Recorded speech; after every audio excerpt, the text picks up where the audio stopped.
اردو نثری قواعد کے آج کے اس ویڈیو میں ہم بات کریں گے لوازم فعل کے بارے میں۔ دوستوں، اس ویڈیو میں آپ سیکھ سکیں گے لوازم فعل میں پائی جانے والی 3 اہم چیزیں: طور، صورت اور زمانہ، اور ساتھ ہی ساتھ طور کی 2 قسمیں، معروف اور مجہول، اور لوازم فعل کی 5 اہم صورتیں، اور کسی بھی فعل کے لیے لازم تیسری چیز زمانہ اور اس کی قسمیں۔ تو چلیے شروع کرتے ہیں۔ کسی بھی فعل کے لیے کون کون سی چیزیں ضروری ہیں؟ افعال میں علاوہ جنس و تعداد کے 3 چیزیں اور بھی پائی جاتی ہیں۔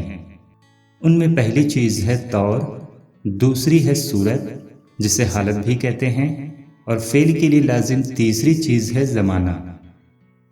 سب سے پہلے شروعات کرتے ہیں لوازم فعل کی پہلی ضروری چیز طور سے۔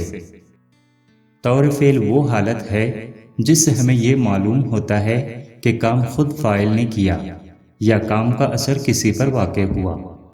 کسی بھی فعل کے 3 طور ہوتے ہیں، لیکن میں یہاں صرف 2 کے بارے میں ہی بیان کر رہا ہوں۔ انشاءاللہ تینوں طور کا تفصیلی ویڈیو میں ضرور اپلوڈ کروں گا۔ اب آگے بڑھتے ہیں اور جانتے ہیں معروف کسے کہتے ہیں۔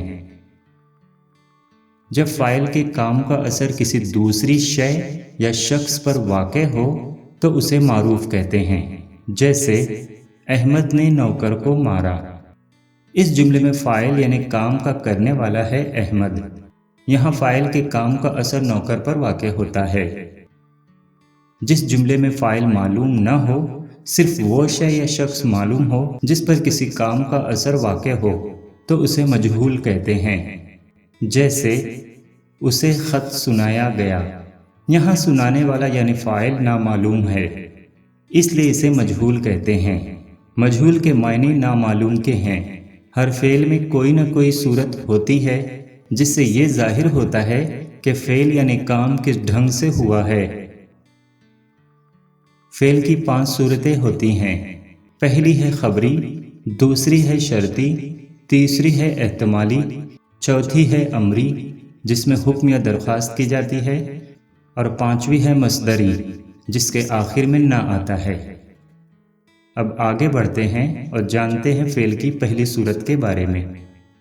فعل کی خبری صورت وہ ہے جو کسی واقعے کی خبر دے یا کسی امر کے متعلق استفسار کرے۔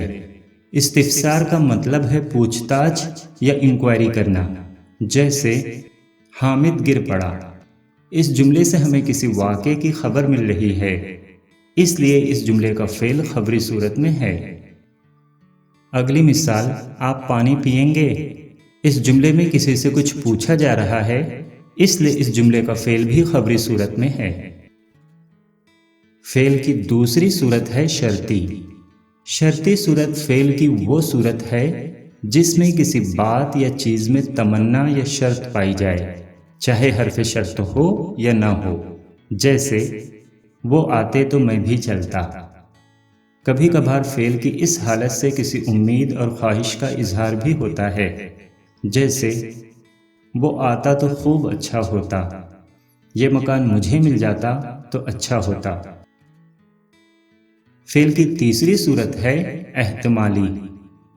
فعل کی ایسی حالت جس میں احتمال یا شک پایا جائے، جیسے ممکن ہے وہ سو رہا ہو، شاید وہ آ جائے۔ فعل کی چوتھی صورت ہے امری صورت۔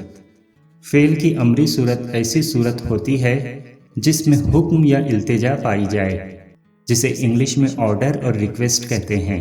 جیسے پانی لاؤ، کھڑکی بند کر دو، دروازہ کھول دو، یہاں سے چلے جاؤ، تشریف لائیے وغیرہ۔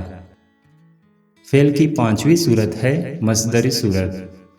مصدر کو انگلش میں انفینیٹیو کہتے ہیں۔ فعل کی ایسی صورت جس میں کسی کام کا ہونا بلا تعین وقت کے ہو، اس کے آخر میں ہمیشہ نہ ہوتا ہے۔ جیسے آنا، جانا، کھانا، سونا، ہونا، کرنا وغیرہ۔ اس قسم کے فعل میں زمانہ اور تعداد نہیں ہوتے۔ لوازم فعل میں پائی جانے والی تیسری چیز ہے زمانہ۔ کسی بھی فعل کے لیے زمانے کا ہونا ضروری ہے۔ زمانے 3 ہیں۔ گزرا ہوا جسے ماضی کہتے ہیں، جیسے عامر اسکول جاتا تھا۔ موجودہ